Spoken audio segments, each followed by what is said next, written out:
하나님께서 이스라엘 자손들이 여호와의 목전에서 악을 행하여 40년 동안이나 저 블레셋 사람의 손에 넘겨주었을 때 하나님의 사자가 마노아의 아내에게 나타나서 아들을 낳을 것이니 그 아들 머리 위에 삭도를 대지 말아라 라고 명합니다. 구별된 삶을 엄격하게 살아가야 되는 것이 나실인의 삶이었다면 이 삼손의 삶은 전혀 그렇지 못한 삶이었어요. 그런 사람을 통해서도 하나님이 역사하신다고 하는 것이 얼마나 큰 은혜인지 알 수가 없어요. 사사기 14장에 보면 삼손이 블레셋 딥나에서 한 여인을 보고 아내로 삼고자 하는 이야기가 나옵니다. 욕망과 본능에 충실한 원리를 따라 살아가는 사람의 모습을 여실히 보여주는 것이 이 삼손의 모습이에요.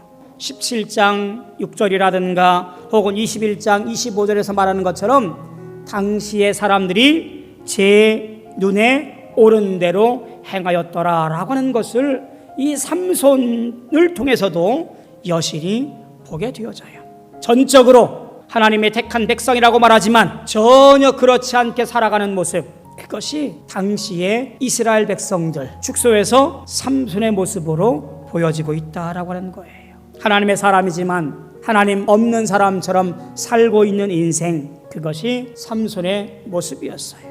그리고 사사기 기자는 이렇게 마지막을 기록해 놓는데 삼손이 이스라엘 사사로 20년을 지내었더라. 삼손의 이야기를 가만히 보면 하나님의 뜻은 어디 간데 없어진 사람이었는데 자기 마음대로 자기 뜻대로 자기 욕망대로 살았는데 구별되이 살아가야 할 인생임에도 불구하고 그렇지 못했는데 그가 무엇이 잘나서 20년 동안이나 사사로 살았노라고 그렇게 떳떳하게 기록해 놓았단 말이냐, 그런 거지요. 삼손의 이야기에서 인간의 타락과 하나님의 은혜와 섭리를 발견하게 되어져요. 하나님의 선택받고 구원받은 백성들이지만 블레셋의 압박을 받아 고통스러워하면서도 전혀 하나님께 간구하거나 하나님께 열망하거나 기도할 줄 모르는 타락한 이스라엘 백성들을 구원하기 위한 하나님의 놀라운 구원의 계획을 삼손에게서 보여주었고 그 큰 그림이 삼손의 인생 속에서 드러내 보이고 있다라고 하는 사실이 바로 오늘 삼손의 이야기 가운데 보여지고 있습니다.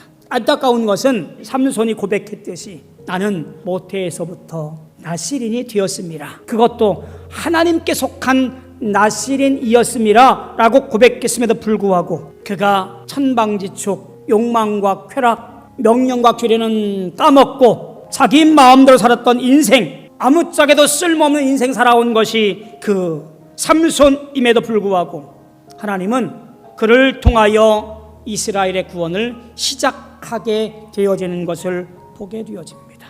놀라웠게도 13장부터 16장까지 삼손의 이야기를 쭉 읽다 보면 중요한 시기마다 이렇게 전해요. 하나님의 영이 그에게 임하여, 중요한 순간마다 하나님의 영이 그에게 임하여 들어 쓰시고 계신 사실을 보게 되어져요.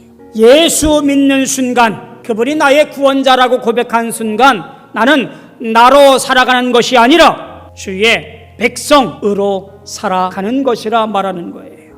우리는 성도라고 말합니다. 스스로를 그렇게 불러요. 다른 사람들은 우리를 보고 그리스도인이라고 불러요. 그런데 성도든 그리스도인이든 어떤 모습으로도 전혀 하나님의 뜻을 이룰 만한 영향력이 혹은 힘이 없어요. 성도와 그리스도인답게 전혀 관계없이 사는 사람, 그것이 오늘날 삼손 보면서 우리를 바라보게 되어지는 거예요.